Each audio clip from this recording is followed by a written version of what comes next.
Well, welcome to this adventure we're trying to do where we are going to talk about really weird and taboo subjects. And today we're talking about porn specifically. And I'm here with my buddy Ted Shimer, who is a legend in the space for the good reasons. And Ted is the author of a book called The Freedom Fight and the developer and creator of a program that we use in our ministry called The Freedom Fight as well. So, man, we're going to hang out today. We're going to talk about how porn is attacking and devastating guys' lives. But if you're a parent watching, I think it's probably age appropriate for about 13 and up. Maybe if you've had these conversations with your kids early on, probably about 12 and up. And we're going to do our best to talk about some really kind of taboo subjects. I mean, even sex in the church is kind of uncharted territories. People don't talk about it in the church, so we're going to do it in a godly way. There may be a pun or two, forgive us, but it's hard not to do it. See there? So please enjoy, comment down below, ask any questions. But Ted, man, thanks for being here. I think I've told you this before.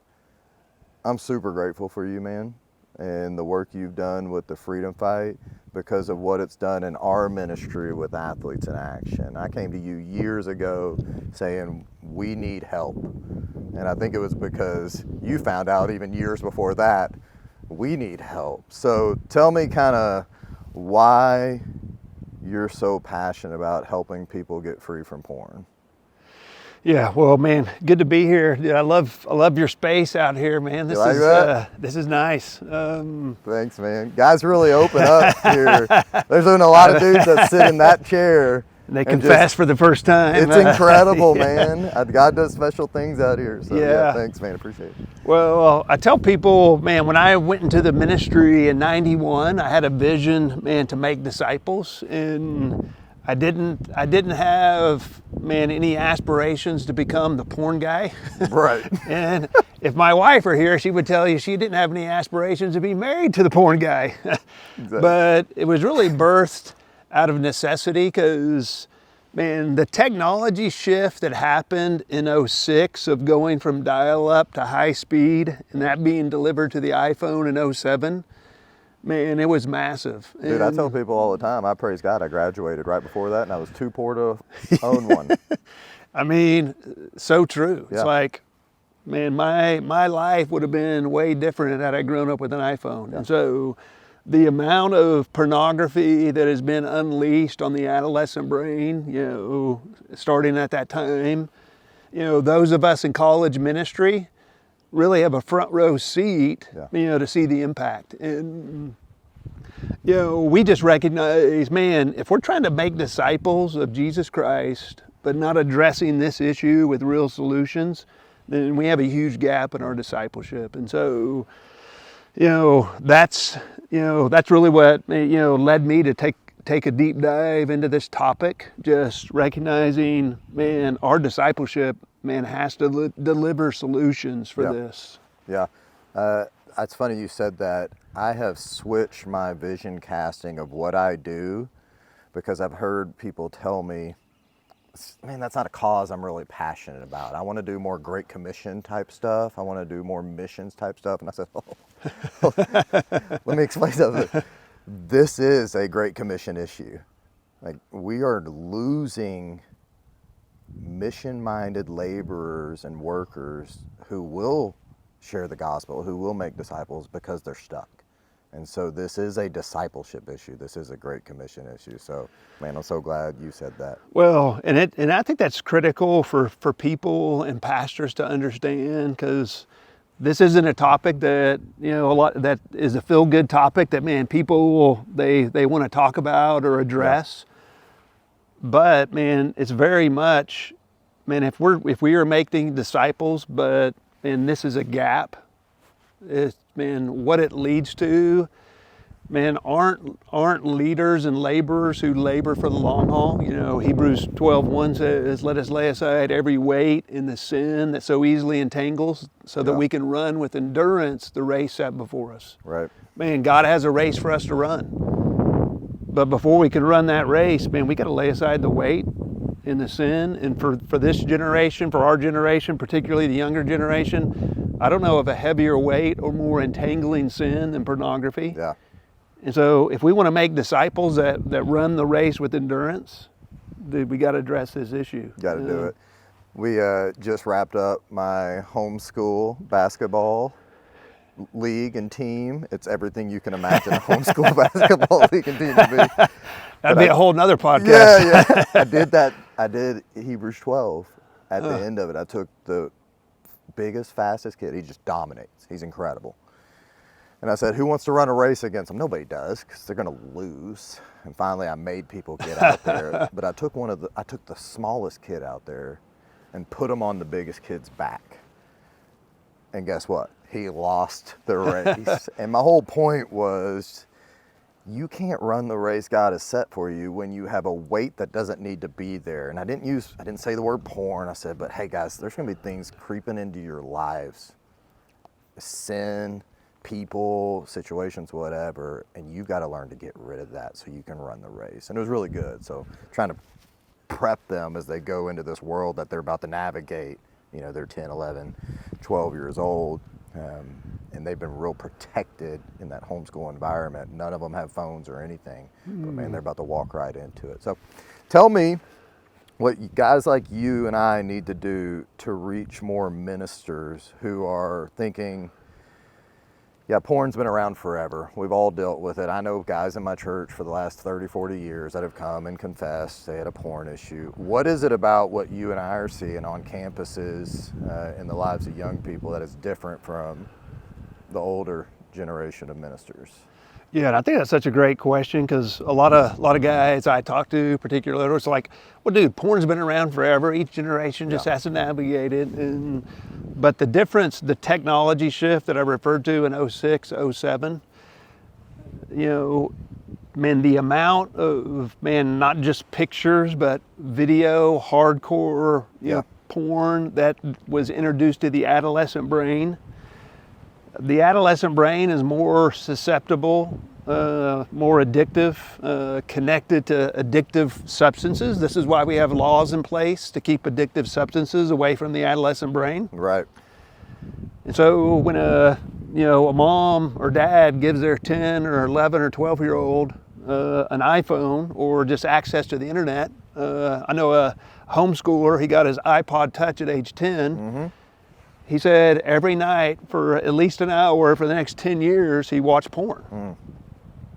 That changes a person's brain, particularly the adolescent brain. And so, you know, as we think about, man, the, you know, pornography of the past, it was mostly pictures, and man, you didn't get a lot of it. Right. And you were typically older, but you know, to have that much on the adolescent brain, that's why we're seeing very deep addictions when these students show up to college, and you and I both see it. Yeah, I remember high-speed internet being a big thing, and somebody would send you a photo, and the dopamine rush would be just like watching it pixelate. Like, what's it gonna be? You know, but it takes 10 minutes to download. And now my guys are telling me it's news feed type settings, and they're scrolling through it, and I would imagine in one night guys are seeing more naked women and more sex scenes than generations before would have ever seen in their whole lives in one night, because that's how fast it's moving. So like you said, it's devastating. What are y'all seeing in your ministry when it comes to, I do not like this word, mental health. I think it's important though. I think it's an overused buzzword, but as you're seeing, probably the same way we are, guys and women are just, they're just fragile. There's depression that's going crazy. There's suicidality. There's they just seem really weak mentally because their mental health isn't where it should be. What would you say is the reason for that? Is it just the constant porn use? Is it the constant connectivity on their devices, or what do you think?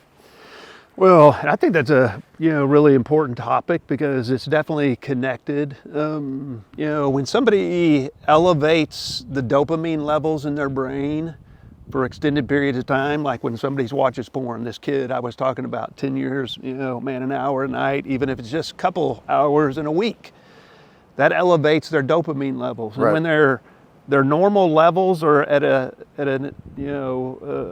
raised level, man, their normal dopamine, man, they're bored, they're depressed. They got to have a hit just to feel normal. And so, one of the things, that I hear parents say is, man, hey, my kid just loses interest in everything. Well, there's a reason for that. Can't compete. Can't compete. It's like, I know a lot of guys are like, man, I used to love to read, used to love to come to the outdoors, man, hang out with friends and family. Dude, that's boring. Yeah. And when you're comparing dopamine hits, it is. Yeah. And so that's a significant. Timber. Do we need to pick that up? It's all right. We just lost the camera. It's all right. So that, sets people up, for some of the mental health struggles. And then the other piece of it is when people, man, have anxiety or stress, a negative emotion, they learn to cope or medicate. And the number one medication is media, because it's just so accessible. And when they graduate from that, the harder hit is porn. Yeah. And we're raising a generation of kids that they've learned to medicate. Just, man, hey, when I'm feeling anxious or stressed, man, I go watch a Netflix series for 5 hours and, I forget about it. And especially during the adolescence brain development, right? Exactly. And so, when a kid starts watching media regularly, it really is setting them up, not to be able to handle their own emotions and process them. That's what I'm saying, man.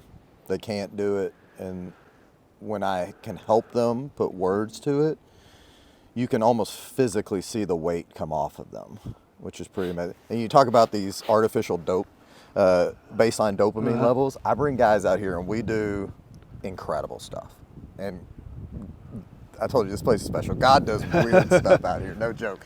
We'll catch right here some giant fish, or I had a group of guys out here, and it's another ministry, and they wanted to talk on porn, and had a group sitting around the campsite right there, and had a cane pole, old-fashioned cane pole. And one of these boys, I don't think he's ever seen a tree in his life. He's from the big city. He said, "What's that?" I was like, "Oh, it's a cane pole. It's a fishing pole." He goes, "You can't catch a fish off that." And I reached over and grabbed bread off of the hamburger he was eating. I said, "Come here." And I dropped it off right here. And I pull up a bluegill. And they're all going, "Oh." And as I pull it up, a cottonmouth starts swimming across to get the bluegill. Are you serious? I'm not joking. And so they're still freaking out again. And then they're like, "Oh, where's the shotgun when you need it?" And I said, "Boys, plug your ear." And I pull out my concealed and pop the cottonmouth. And they're just freaking out. Right? And I was like, "Y'all having a good time?" And they're like, "This is incredible." And I go, "You're not having as much fun as I am." And they're like, "What do you mean?" And I was like, and I explained baseline dopamines. Like, you can't enjoy, like, I can sit here right here and just sit here in quiet and listen into the water. And I'll get a dopamine hit. But they won't feel that. They're going to have the intensity of catching a fish, cottonmouth come out and blowing its head off to actually feel something incredible and amazing. So I think you're spot on. And most kids aren't experiencing that. It's not realistic. It's not real life. Yeah. Right? Yeah. So. Well, and it does stunt their growth, their emotional development, their emotional intelligence, their ability to relate with people. Yeah. And I see it all the time when, this, through our app and the check-ins, it's, man, when people start doing that and start sharing their emotions and start unpacking them with God and with others, man, their emotional intelligence, their ability to relate, man, just goes to a whole new level. Because, reality is, pain avoidance is just natural to us as humans. We want to avoid pain. But, man, it's media and pornography specifically, man, is the medication of choice to avoid pain. Yeah. And it stunts people's growth significantly with God and with others. Well, I want to come back to how your app works and why it's so strategic. But this is one, I didn't prep you on this, so this is one thing I say all the time. Accountability doesn't work. Vulnerability does. What do you think about that? Am I accurate there? Yeah, well, and and accountability, depending on how people would define that. I think of the definition Yeah. of what I mean by that is, in the past, you would go to a spiritual leader and say, hey, I'm struggling with pornography. And they would say, okay, I'll hold you accountable. Let's memorize this verse. I'll pray for you. And I'm going to ask you next week about it. That does not work. Yeah. So what would you say to that pastor who that's his go-to? I'm going to hold people accountable to that. Well, and to be honest, in 06, 07 is when I started my deep dive. I helped some guys that struggled with porn and struggled with sexual sin in the 90s. But man, when they started watching, the amount of porn they were watching at the ages they were watching, man, my old plays weren't working anymore. Right. So the old accountability, hey, let's memorize, let's pray, which all of those are still important parts of the process. Yeah, not to say they're not good. Yeah, but it's like, man, there's more going on here. And so, just recognizing, and one of the things that we talk about is, hey, you don't just quit a porn habit, but you must outgrow it. Yeah. By growing and developing in certain areas. And I think that's where, the old definition of accountability falls short. Sure. Is you're not really growing. It's, For sure. It becomes a confession meeting, and there aren't really any real solutions. There you go. But the vulnerability, man, that puts you in a place, to begin outgrowing porn. But it starts with honesty. Yeah, I know we always use like warfare or verbiage because that's what this is. It's a war. I liken the old ways to Civil War muskets. They worked in the Civil War, but imagine fighting World War II or modern day battles with Civil War arms. Yeah, that's a good picture of how most people try to handle today's porn. And they don't realize you're fighting a new enemy and you're fighting a new battleground. And man, your soldier is a different soldier, so you got to equip them a lot better.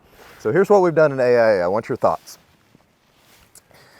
God's just seems to really be moving through there. We saw it here locally on the University of Arkansas campus with 100% of the guys I'm talking to have struggled with porn. And if they haven't, I always ask this question: how'd you get over it? And if they say, oh, I never struggled with it, I don't believe them. I just don't believe. But the ones who say, well, they start naming, this is what happened, this person came into my life, and then they may not have words for it, but there's usually a detox in there somewhere. So I started thinking, we'd be foolish to think that this isn't just all across ministries.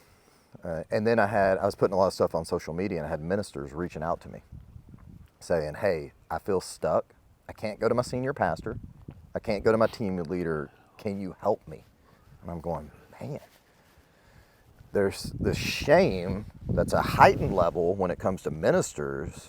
What are we going to do to see our staff get free? Because that's my job. I'm a staff care guy, and I train and equip all our new staff and interns. How am I going to make sure they're walking in freedom and vulnerability? So, man, this was our position. We said, hey, if you come to us and you share where your struggles are, we're going to be loved, and you're going to get help. And there's not going to be any repercussions to your job. I mean, barring no illegal things or acting out with other people. We want to help you. We will help you. If you don't come to us, man, we're probably going to find out, not because we're snooping or whatever, but sin always finds you out. And then you're still going to be loved and you're still going to get cared for, but we can't really guarantee, depending on the nature of the acting out. And I was shocked, Ted, at how many people came out of the woodworks just with that little line. And we've been able to help our staff start to get free. I call it AIA Underground. I mean, nobody knows the stuff's going on. Yeah. We got guys getting free. It's been incredible. But I know guys are still in the shadows. So here's what I'm getting to. This is what we've been doing. Created this document explaining people how to anonymously be a part of one of the Freedom Fight groups. Now, this is only check-ins, and I tell them, go create a fake Gmail account, like riverfisherman@gmail.com. Email me, tell me you're on staff. I won't know who you are. I won't ask any other questions. And then I will put you in a group, and the only thing you will know is the other guys in the group are ministers just like you. You won't know who they are, what campus they are, what church they're a part of, whatever, but you'll know they're in full-time ministry. I mean, what's your thoughts of that? Like, I think at some point they got to come out of anonymity and make themselves known, but what's your thoughts? Yeah, I mean, I love the creativity. We're trying something. Yeah.